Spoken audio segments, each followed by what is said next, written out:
Right, let's hope this works. I've done this about 3 times and my phone keeps conking out for some reason. Anyway, I'm just doing a very quick video, guys, on an exercise called a hip flexor knee drive, but a weighted version. Okay, so you're going to take a kettlebell, hook it under your foot like that, and then you're standing in the step so that you can get a full range of movement through this exercise. So you want your legs to go straight. So obviously if you did this on the ground, you wouldn't be able to get your legs to go straight. Okay, so this exercise targets the hip flexor. Okay, this muscle in here, and it rides into the quad as well.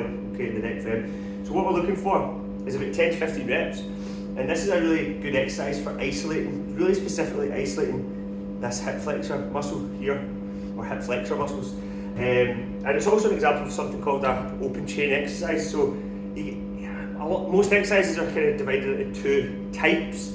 Well, I suppose there's types and there's subtypes, isn't there? But open chain and closed chain. So closed chain exercises are your traditional stuff like deadlifts, squats, lunges, and open chain is basically can be defined kind of whereby the furthest point of your body, in this case the foot, is free to move up and down, whereas with a lunge and a squat, obviously it's fixed and it's stable.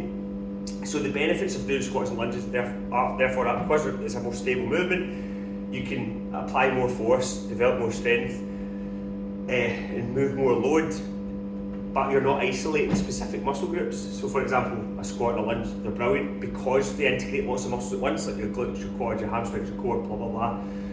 But it also is beneficial to sometimes isolate specific muscles, and this would be an example of one that would help do that.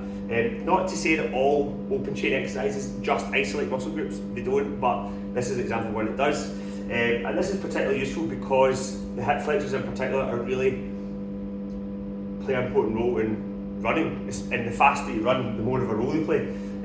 At the same time, you want to strengthen these muscles because quite commonly, sometimes people think they've got tight hip flexors when they might not. They might, but they might just have not very strong hip flexors. So by strength, for example, if your hip flexor is not very strong, you might struggle to lift this knee up here, and then you might think, oh, I'm so tight in here, I can't. But actually it's not necessarily tightness, it's weakness and struggling to get the range. So what this is doing is it's trying to improve your end range strength through hip flexion, okay, like this.